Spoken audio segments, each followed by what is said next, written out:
हाय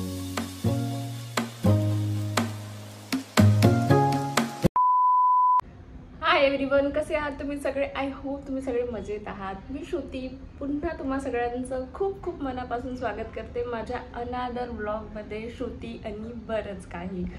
आजच्या व्लॉगमध्ये स्पेशल काय होणार आहे, आज मी चाललेली आहे राहुलला सरप्राईज द्यायला. म्हणजे ते गेलेले आहे दिल्ली. आम्ही त्या दिवशी ज्यावेळेस अधिरासाठी शॉपिंग करायला गेलो त्यावेळेस मी बोलली राहुलला की स्वतःसाठी पण दिवाळीसाठी कुर्ता घेऊन घ्या. बट त्यांचं असं होतं की नाही ठीक आहे, माझ्याकडे ऑलरेडी खूप सगळे कुर्ते आहेत, त्याच्यातलं स्वतः तरी मी घालून घेईन. आणि मग मी पण म्हटलं इट्स ओके यार, ठीक आहे. आणि मी आता तुळजापूर गेली होती त्यावेळेस मी माझ्यासाठी साडी घेतली होती. ती खूप सुंदर साडी आहे, ती नवीन कोरी आहे, तर मी तीच घालणार होती. मग अल्टिमेटली राहुलने कपडे घेतले नाही. तर म्हणून आणि आज मॉर्निंगपासून असं होत होतं, मला खूप लो डाऊन असं फील होत होतं. I don't know Y. Rahul घरी नाही आहे म्हणून होत आहे, किंवा म्हणजे असं होते, म्हणजे माझं काहीच करायची मूड नव्हतं, काहीच करावं असं नव्हतं वाटत. म्हणजे मी चिवडा बनवणार होती, चिवड्याचं इतकं सगळं सामान काढून ठेवलेलं आहे, म्हणजे सगळं सामान वाळवून वगैरे झालं, फक्त चिवडा बनवायचा आहे. बट स्टील मला असं काही म्हणजे होत नव्हतं, एनर्जी अशी फील होत नव्हती, मला असं वाटत नव्हतं की बनवावं म्हणून. सो म्हणून मग मी म्हटलं यार चला मी राहुलसाठी शॉपिंग करून घेते. सो अनायाशी माझी मैत्रीण रेडी झाली, तिला आज वेळ होता तर आम्ही दोघी चाललेलो आहो राहुलसाठी शॉपिंग करायला. आता बघू त्याच्यासाठी मला काय आवडते आणि घरी आल्यानंतर राहुलचं रिॲक्शन काय राहते. सो आजच्या पुढं ब्लॉगमध्ये तुम्हाला हे बघायला मिळणार आहे. See you in market. Here she comes.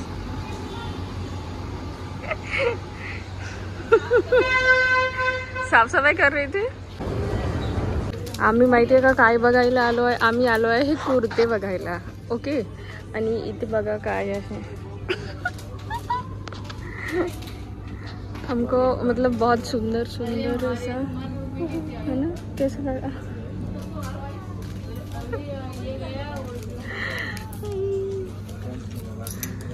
यार लेट्स सी अभी और क्या मिलेगा. लड़के की माँ है ये और देख रही है लड़कियों के कपड़े. ॲक्च्युली म्हणजे मुलींच्या सेक्शनमध्ये खूप क्यूट क्यूट कपडे आहेत.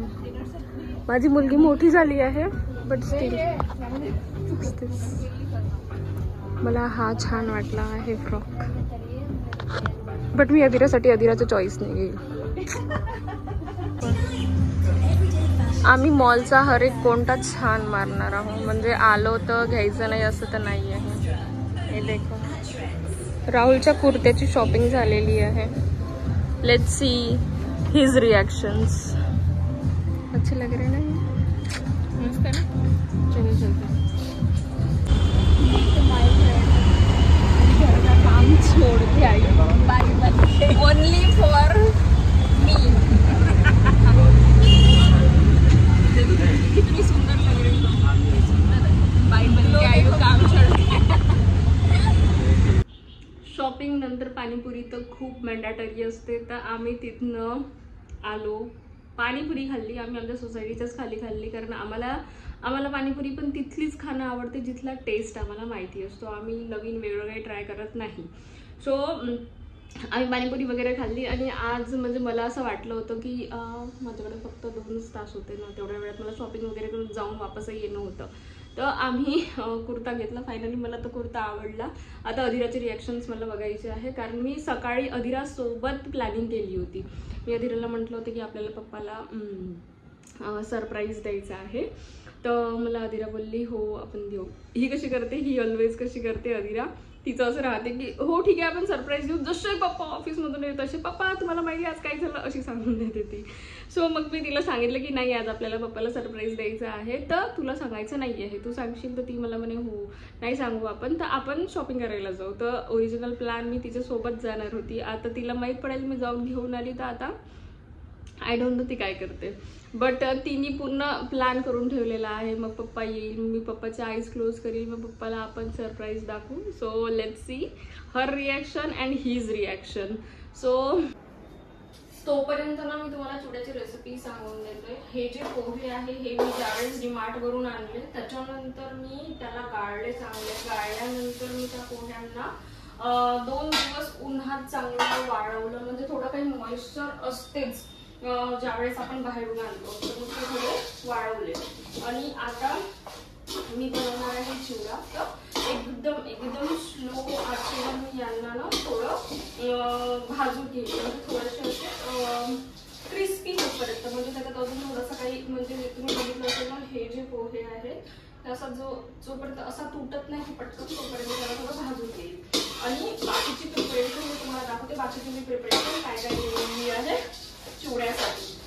म्हणजे बेसिकली आजचा जो ब्लॉग आहे त्या ब्लॉगमध्ये मला सगळ्या गोष्टी कव्हर करायच्या आहे, म्हणून मी म्हटलं की चला मी हे दाखवून देते काय काय आहे. प्रिपरेशन करून घेतलेली आहे. आता मी चिवड्याची काय काय प्रिपरेशन केलेली आहे ही मी तुम्हाला दाखवून देते.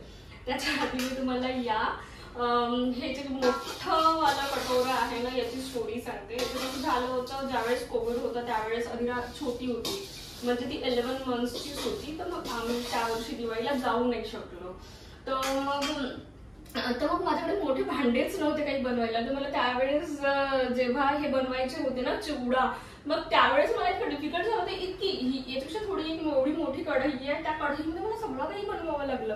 तर एवढं डिफिकल्ट जात होतं. त्यावेळेस मला जाणवलं यार आपल्याला एक मोठं भांडं असायला पाहिजे कटोरं, ज्याच्यात आपण चिवडा करू शकू. तर हे मला खूप जास्ती युजफुल असते. म्हणजे मोठ्या गोष्टी बनवायच्या असल्या ते किंवा लाडू वगैरे बांधायचे असले तर असे ना थोडे मोठे भांडे असायला पाहिजे, कोणी आलं वगैरे तर म्हणून मग मी हे त्या दिवाळीत ज्यावेळेस मग मी नंतर गेली होती त्यावेळेस मी हे घेऊन आली होती तिथल्या मार्केटमधून. आणि आता मला सांगा इकडच्या मार्केटमध्ये मिळत नाही का? डेफिनेटली मिळते. बट कसं झालं ना, मला माझ्या केसमध्ये असं होते, मला तिकडचे मार्केट्स माहिती आहे तिकडे, आणि मला भांडे कसे घ्यायचे हे नव्हते समजत त्यावेळेस. तर मला हे माझ्या सासूबाईंनी मम्मींनी हे मग त्यांनी हे माझ्यासाठी घेऊन ठेवलं होतं. तर हे इतकं युजफुल आहे, मला इतकं कामी येते थोड्या मोठ्या कोणत्या गोष्टी बनवायच्या असेल तर. म्हणून मग ही त्या कटोऱ्याची हे आहे स्टोरी. तर आता मी तुम्हाला पूर्ण प्रिपरेशन दाखवून देते. पूर्ण प्रिपरेशन काय केलेली आहे. हे आहे शेंगदाणे. आता मी हे तळणार, हे तळून त्याच्यात टाकणार. त्याच्यानंतर हा आहे दालिया, यांना मी आज उन्हातच वाळवून घेतलं होतं चांगलं. आणि हे आहे मक्याचे हे पोहे, यांनाही तळून आपण टाकू शकतो. इट्स युअर चॉईस, तुम्हाला टाकायचं आहे नाही. मग नंतर मी तडक्यासाठी हे कढीपत्ता पण चांगले धुवून ठेवले होते, कढीपत्ता आणि मिरची. आणि मला अजून त्याच्यात टाकायला जिरं आहे, धने आहे आणि हिंग टाकेल. आणि प्लस लास्टमध्ये ह्याच्यात मी 4 प्रकार आहे. म्हणजे आपलं साधं मीठ आहे, काळ्या मिठाचा जो टेस्ट आहे ना तो अजून खूप जास्त एनहान्स होतो. आणि थोडंसं आपलं सोप आहे आणि काय टाकलं मी चौथं साखर आहे. तर ह्या सगळ्या गोष्टी मी आता ही पूर्ण माझी बिफोर प्रिपरेशन आहे.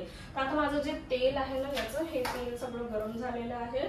आणि साईड बाय साईड मला हे पोहे पण त्यामध्ये हलवत राहायचे आहे, कारण की ते लागले नाही पाहिजे. जर लागले तर ते ब्लॅकिश वगैरे होऊन जाते. तर आता मी ना थोडं या तेलामध्ये आता पहिले शेंगदाणे तळून घेईल. आणि हे सगळं ना वेगळं करावं लागते. ते याच्यासाठी कारण ना प्रत्येक याचं जे टेम्परेचर आहे ते वेगळं आहे. म्हणजे जसे हे पोहे आहे हे लवकर तळले होत जाते आणि याला तळायला थोडा वेळ लागते आपले शेंगदाणे. तर हे सगळं ना वेगळं केलेलं जास्ती बेटर राहते. आणि हा जो आहे चिवडा फायनली रेडी झालेला आहे. अरोमा तर छान येत आहे.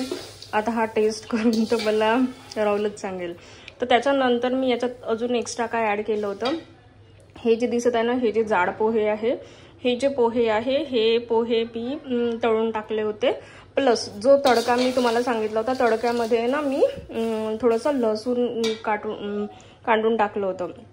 त्याने टेस्ट छान होते. आणि जे हे म्हणले हे असे तुटायला पाहिजे, म्हणजे जास्ती क्रिस्पी पण नाही होत आणि हे नाही होत. तर माझा जो आहे चिवडा हा रेडी झालेला आहे. आता ज्यावेळेस तो टेस्ट होईल त्याच्यानंतरच मला माहिती पडेल.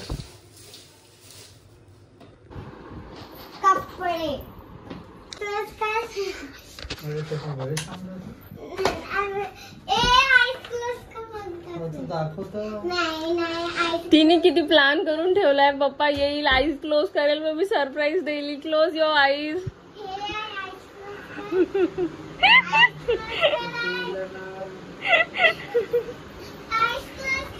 असे चांगले आईज क्लोज करा म्हणा पप्पाला.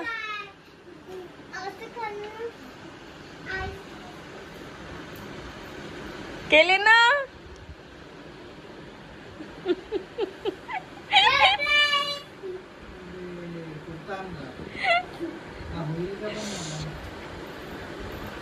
घालून पा. काल जो व्लॉग मी स्टार्ट केला होता तो व्लॉग मी आज एंड करत आहे, कारण आफ्टर 2 days नंतर काल राहुल दिल्लीवरून रिटर्न आले होते. तुम्ही बघितलंच असेल आधीच्या क्लिपमध्ये, ते खूप जास्ती थकले होते. बट तरीही फक्त माझ्या म्हणण्यामुळे त्यांनी कुर्ता ट्राय केला, कारण मला म्हणजे साईज वगैरे चेक करायचं होतं बरोबर आहे की नाही.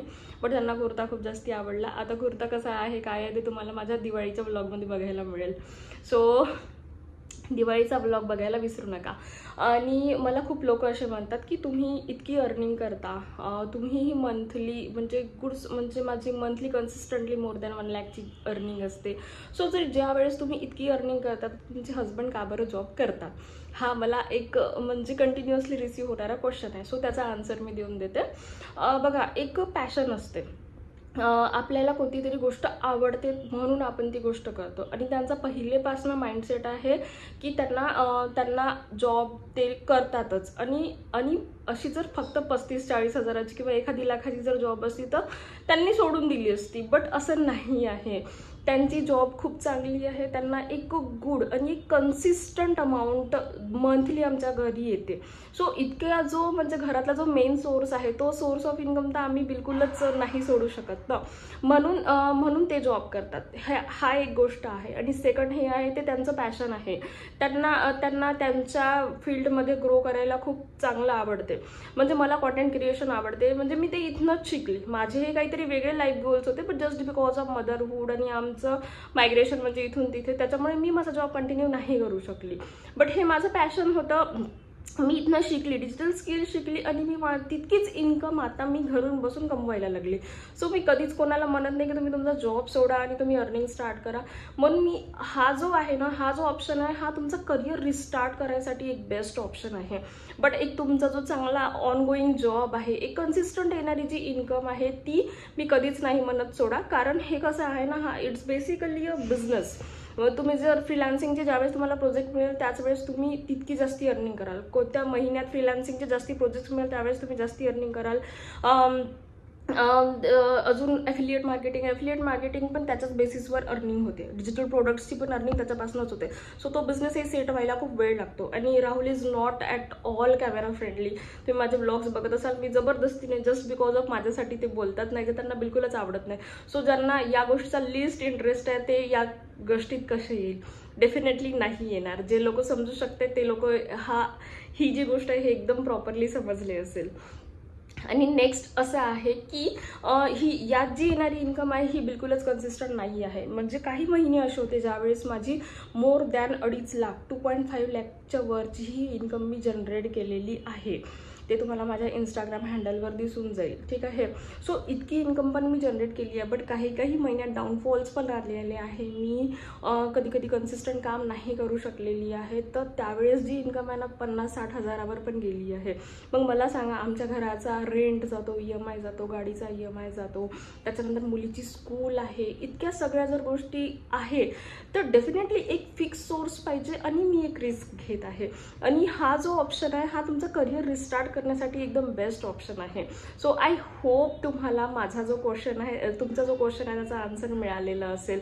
आणि this is the best platform for the housewife झालं, स्टुडंट झालं, जे लोक काही करत नाही आहे त्यांच्यासाठी मी म्हणत आहे. आणि एक जर सपोज कोणी वर्किंग प्रोफेशनल्स आहे आणि त्यांना just because of 2 to 3 hours म्हणजे स्पेंड करून जर त्यांना एक good source of income create करायचं आहे त्याच वेळेस हे लोक करू शकतात. मी कधीच म्हणत नाही की तुम्ही डिजिटल प्रोडक्ट्स और फ्रीलान्सिंग और ॲफिलिएट मार्केटिंग तुमचा प्रायमरी सोर्स बनवा. कारण प्रायमरी सोर्स बनवायसाठी तितके एफर्ट्स पण लागतात. आणि इट्स बेसिकली हा एक बिझनेस आहे. ठीक आहे. जो बिल्ड व्हायला पण वेळ लागतो. एक बिझनेस जर समजा तुम्ही बिल्ड करत आहे तर एक बॅकअप प्लॅन तुमच्याजवळ असायला पाहिजे. कारण बाकीचे जे खर्च आहे ते तर राहणारच ना. रोज भाजीपाला येणारच आहे, हे करणार आहे. मग तो खर्च तुम्ही कुठून कराल जर एक बिझनेस तुम्ही बिल्ड करत आहे. सो माझ्या घरी असं आहे की एक महिन्याची येणारी फिक्स इन्कम आहे. म्हणून माझा बिझनेस वर अप डाऊन गेला तरीही मला काही टेन्शन नाही. कारण माझ्या खर्चाच्या गोष्टी आता एकदम प्रॉपर ऑलरेडी हँडल होतात. असं आहे. सो आय होप तुम्हाला तुमच्या क्वेश्चनचा आन्सर मिळालेलं असेल.